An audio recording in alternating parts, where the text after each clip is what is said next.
Hi everyone, welcome back to my channel. My name is Xenia, and if you're here, you're probably interested in sustainability, zero waste, minimalism and mental health. Today, as we approach the International Women's History Month and International Women's Day, I wanted to talk about a feminist issue that has been close to my heart for a very long time, and it is being child-free by choice.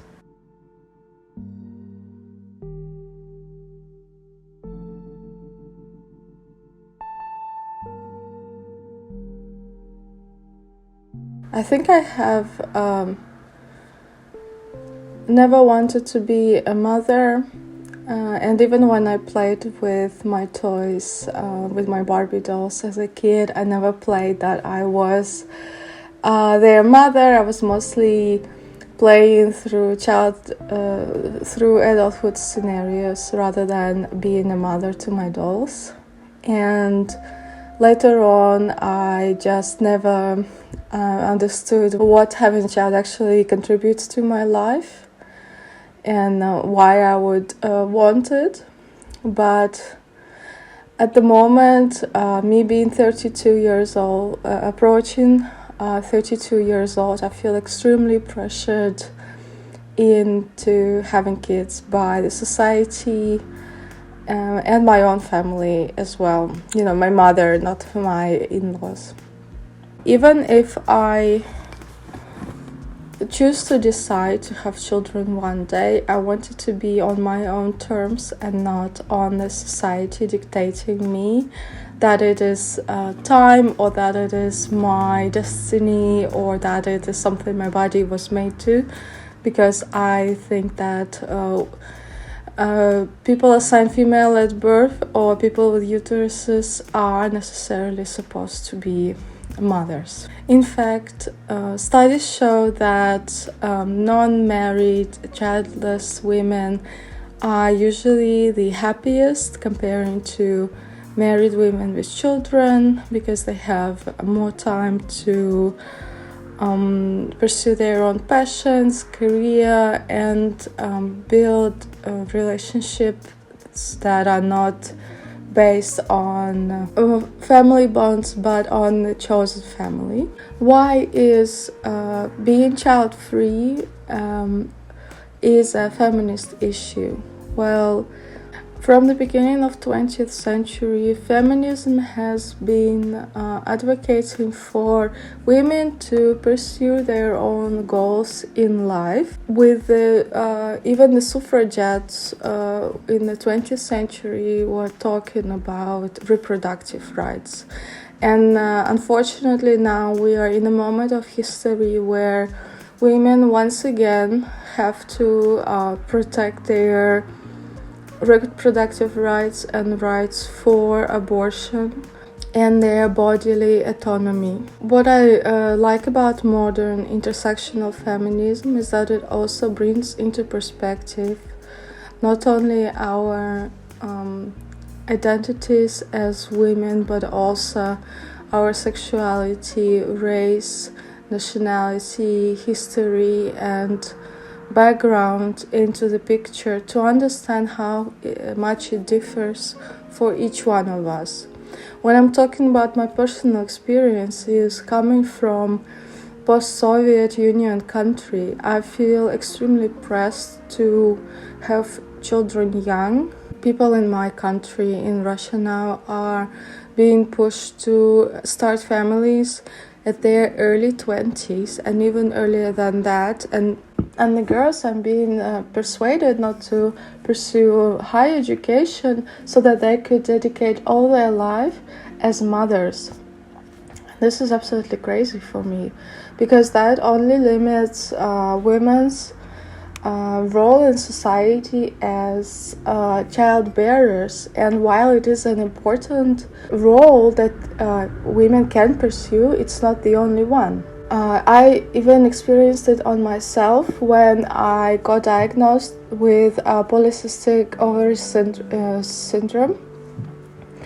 When I was 19 years old, the OBGYN told me that there is 50% chance that I might be able to have children. And I don't know what actually made her say these words, because it is not true. And people with PCOS can reproduce and have even multiple children. And with modern medicine, it's getting easier and possible to have children later in life. But I feel that she said it to me because she wanted to push me towards having children, while she actually achieved the opposite, because I took it as a 50-50 diagnosis, and that I basically went through accepting this and grieving through this process in my early 20s, so that I can have children, or I don't have to have children, give or take, because I'm already over this. Motherhood and marriage are also often go hand in hand, as being viewed as the only valuable product, or as the only valuable thing that a woman can put on the table, instead of her being an equal partner who is exciting to live together with, having conversations, having as a colleague, and not just viewing women as mother of your children. This is why I think the movement of women to staying alone and to choosing to be child-free is a response to the extreme patriarchal values that were ingrained in our societies before. For example, in South Korea, there is such movement as 4G movement, to not reproduce and not to get married with men. And while it is very radical movement, you have to know the specifics of gender relations in the Southeastern Asia countries, and in Korea in particular. I would not name myself as a specialist on this, but I remember I was reading about the women protesting for criminalizing sexual abuse in Korea, because before that some of the types of abuse, like men leaving their DNA in women's drinks, shoes, and personal things, was not criminalized. And by DNA, I don't mean saliva. This, for me, was already a factor which helped to understand how badly the scales are tilted towards the influence of men in Korean society. So I completely understand that if women feel that they cannot protect themselves with criminal law, they can protect themselves by trying to completely eliminate men from their lives. So I have been going through the process of deconstructing gender and gender relations throughout my whole life, and understanding my own sexuality and my own gender and the identity, but also how I fit into the scale of gender relations. And I remember that I actually was a pick-me, of how you call it nowadays. I was a pick-me girl, and I was hanging out with men mostly because I thought that all other girls were stupid. But that was the misogyny in myself that I needed to get rid of, because men in my life would just give me backhanded compliments that I am smart for a woman, which now just makes me gag, to be honest. And the more I learn about human history and the way our society is built, the more I understand how male-centric our views have been, and that's why I'm deconstructing and removing this view from my life. And I often feel that women can do nothing right. If you get pregnant and you have children, then you are a stay-at-home mom and you're boring, and it's okay for men to cheat because you concentrate too much on your children. And if you have children and go back to work, you are a cutthroat bitch, and you don't love your children enough, or you won't be hired and won't be promoted because you will be taking too much time off for your children. If you do not have any children, then you are also cold and no one man would ever want you, and you will die alone with your cats. If men have children and they work, that's completely fine. If men don't have children, then it's also completely fine. They are single, they prefer it that way. It's hard to tie them down.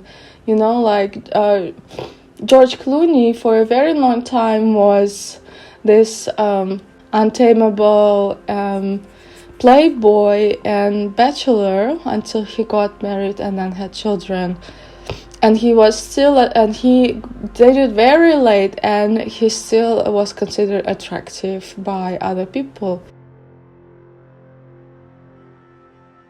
Speaking of celebrities, there are actually many people throughout the history, both men and women, who have been choosing to be child-free by choice. For example, Queen Elizabeth I of England was famously known as the Virgin Queen due to her decision never to marry or have children.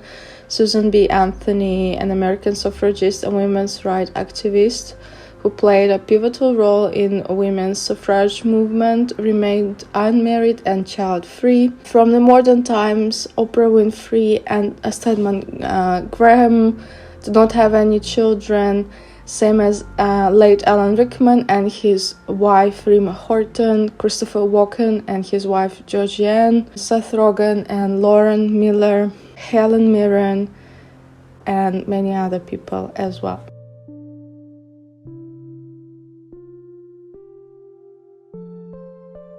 With this video, I just wanted to remind you to not let societal expectations define you, and make your life decision based on what you want and what will make you happiest, not your partner, your parents, your colleagues at work, or anyone else. Thanks for watching, and happy International Women's Day and Women's History Month. And as all YouTubers and vloggers are supposed to say, please like this video and subscribe. Bye.